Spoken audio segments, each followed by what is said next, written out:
Tuesday, September 16th. The air at Fairmont Crest gave no warning of a storm that would drag everyone back to the harshest limits of truth. In a city where promises are often used as currency and kinship is sometimes just a coat worn for power, for lives that seemed separate suddenly cinched tight, Nicole has to face how she treated Ted just as he hits the rock bottom of an unwanted reality. Tyrell and Samantha collide like two opposing currents, forcing Martin and Smitty to clean up the emotional wreckage in two opposing ways. Leslie, with resilience tempered in the fire of trials, unleashes a legal blow that leaves the Duprees staggering, and Naomi and Jacob, in trying to help a friend, accidentally tug loose the thread of a shadowed financial labyrinth. It all stacks up, shaping a day when every choice carries a price and every mistake leaves a trace. Nicole steps into the episode like someone walking a line between self-defense and remorse.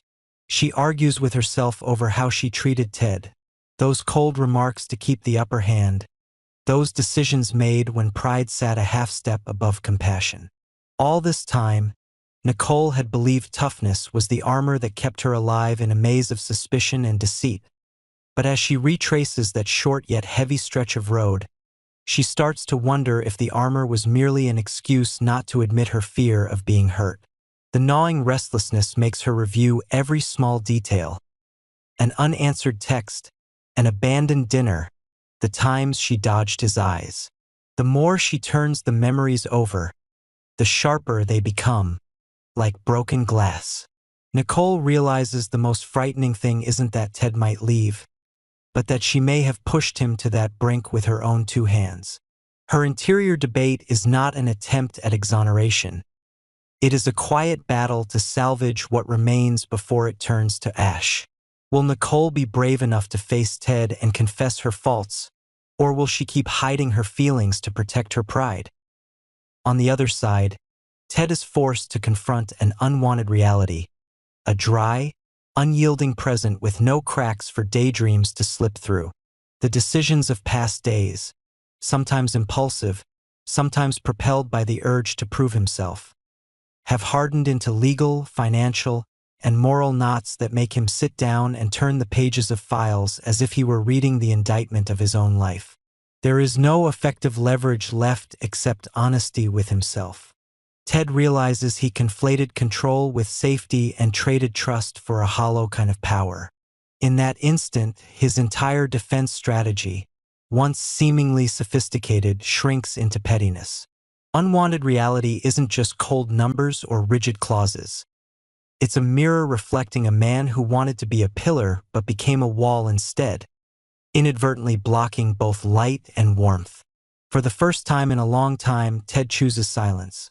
Not because he has nothing to say, but because he knows that if he keeps talking, he will keep justifying instead of changing. At the same time, Tyrell and Samantha slip into a collision course, like two tectonic plates shoved by the pressure of expectations and jealousy. Their back and forth doesn't spring from a single event. It's the result of days in which each tried to touch the other's heart in their own language, and then despaired because neither would learn the other's. Samantha carries a discreet storm of youth, hunger for freedom, impulsive emotion, a fear of being bound by family rules, that rams into Tyrell's calm, heavy with worry. He who wants to pour the foundation with reason and responsibility. They pick at each other's scratches. Samantha sees in Tyrell an invisible judgment every time she strays, while Tyrell hears in Samantha's voice the footsteps of someone who refuses to be controlled ever again. An offhand remark, a furrowed brow, a sigh, each chases the next like falling dominoes. When the door closes, each holds a private hurt, and the unsaid suddenly hardens into a wall thicker than shouted insults. Will the rift between Tyrell and Samantha stop at personal differences? Or is there manipulation by a third party behind it? Is Martin turning himself into a family tyrant by exerting excessive control? And is that pushing Samantha away? How long can Smitty, the gentle bridge builder, keep the balance before he gets trapped between loyalty and justice? The fallout spreads like fire in the wind, drawing Martin and Smitty in as both family and crisis managers. Martin, long accustomed to holding the reins, immediately drafts a control schema. Who needs to speak with whom, which temporary rules to enforce, the safety lines that will shield his daughter from scandal. But the tighter he pulls the cord of discipline, the more he senses it's about to snap back. Smitty, who knows Martin well enough to see that hardness masks a fear of loss, chooses a different path. Instead of issuing orders, he reconnects the severed threads of conversation and opens a pocket of air where truth can breathe. Two approaches that seem opposed end up complementing each other. Martin builds the frame, Smitty lays the foundation, allowing anger to settle without turning caustic, letting wounded pride recede without leaving a pit too deep to fill. Behind closed doors, they chart a way back. Not a path that rewinds time, but one that moves through the consequences, built on small agreements both sides can keep and promises less flowery but more sincere. On another front, Leslie lands a decisive blow on the Dupree family. A neat, quiet victory whose reverberations carry from the courtroom to the boardroom and down the corridors where assistants trade updates with their eyes. Beyond the Gates doesn't paint Leslie as a woman out for revenge. It depicts her as one who dares to read aloud the clauses everyone pretends not to notice. She arrives with meticulously prepared files, arrays the facts along axes of time and responsibility, and splits apart narratives that cling to tradition to conceal systemic improprieties. When the ruling comes, it isn't a heavy gavel meant to cow a dynasty. It's a marker henceforth, trusts, voting rights, and control chains must change course. It's a legal victory that restores Leslie's position and voice, but more than that, it forces the Duprees to see themselves in a full-length mirror. How much of what they call legacy is actually a habit of covering up? Leslie doesn't smile or gloat. She knows she has opened a door onto a new maze where every step will be scrutinized, but at least now the lights are on Leslie's when sets off a chain reaction. Those who depended on the Dupree network must reassess their trajectories. And at exactly that moment, Naomi and Jacob appear like two still points in a whirlpool. They help a friend, someone caught between the collapse of old guarantees and the confusion of not knowing where to hold on. Naomi doesn't bring ornamental advice. She props a wobbly chair so the friend can sit steady, straightens a room buried in paperwork so the exit becomes visible. Jacob opens his laptop, scans the contracts, and asks the questions people avoid. Where is the fuse? Where is the safety valve? Their help doesn't just resolve an emergency. It rekindles a sense of community worn thin by the machine of competition. In an episode charged by power clashes, Naomi and Jacob's simple gestures reveal another way to win, not by felling an opponent, but by restoring one another's footing. Is Leslie's legal victory truly solid, or only the prelude to a ruthless counterstrike from the Duprees? Is Leslie becoming prey, since the Dupree family never relinquishes power without extracting a price? Could there be a shocking reversal that leaves Leslie facing heavy legal consequences?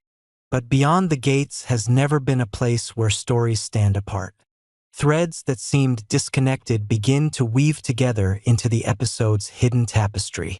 Nicole, pondering her mistakes with Ted, happens to witness Naomi and Jacob working like two quiet carpenters, and she grasps the difference between being right on paper and being right in how you treat people.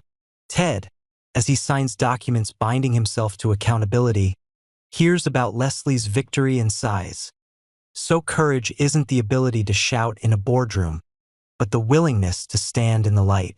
Samantha, after her flare-up with Tyrell, stands under the eaves watching the fine rain and senses a strange rhythm. The adults around her are busy fighting for something, while she only wants to keep one honest version of herself. And Martin, standing on a high balcony, sees a city lit by bright windows, each one a story, and he knows that if he doesn't change, he will become the wall that separates the very people he loves. The episode's climax isn't an explosion, but a succession of cups of coffee going cold before decisions are made. Nicole chooses the hardest path, admitting where she was cruel, where she mistook frankness for brutality, and prepares for a conversation with Ted that leaves no room to dodge. Ted decides to rewrite his own schedule. Instead of chasing meetings to prove himself, he makes a list of people he needs to apologize to and work that must be rebuilt from the ground up. Tyrell, stunned before the closed door, sends a brief but weighty text. He's ready to listen if Samantha is ready to speak honestly. Samantha reads the message and doesn't reply, but sits down to write herself a letter, in order, for the first time, to name what she wants instead of what she fears. Martin, having folded up his control map, knocks on Smitty's door, not to issue commands, but to ask, "How do I become the father my girl needs, rather than the man I'm used to being?" Far away, Leslie steps quietly out of the courthouse after her victory. She stands on the stone steps and draws a long breath, letting the night wind slip through her thin coat. Today's win has only reset the tabletop. The old chess pieces remain, and the old players will not easily change their habits. But when she looks down the line of streetlights stretching into a beam, one that leads to the ordinary homes where Naomi and Jacob live, she remembers why she entered this fight in the first place. Not to etch her name, but to switch off hidden switches and turn on public lights. She knows the Duprees will strike back. A family used to the heights won't accept a level field because of a few lines in a ruling. But this time, when they come, they will find the door no longer shut as before. It ends on a sequence of images, like scattered heartbeats that all point to life. A raindrop on Samantha's window ledge trembling as she lays down the page. The empty chair in Nicole and Ted's living room, where there is no more arguing, only the clock ticking toward midnight. Martin's shadow stretching across the floor, shrinking as Smitty turns on the light and invites him to sit. Leslie waiting for the pedestrian. Signal to turn green, her hand gripping the scuffed corner of her briefcase. Naomi and Jacob shoving one last box into their friend's apartment, then sitting together on the bare floor and exhaling in unison. Beyond, the gates hasn't softened. The storm is only gathering clouds. Yet somewhere amid the violent collisions of power and pride, these people, in their own ways, have shifted the boundary. Instead of running, they choose to face things. Instead of silencing one another, they choose to open the door. As the screen darkens, you can feel that the most consequential parts of the day have only just begun, and tomorrow the promises, the conversations, and the counterattacks will continue, not for someone to claim absolute victory, but so that everyone learns to live inside a stubborn yet necessary truth.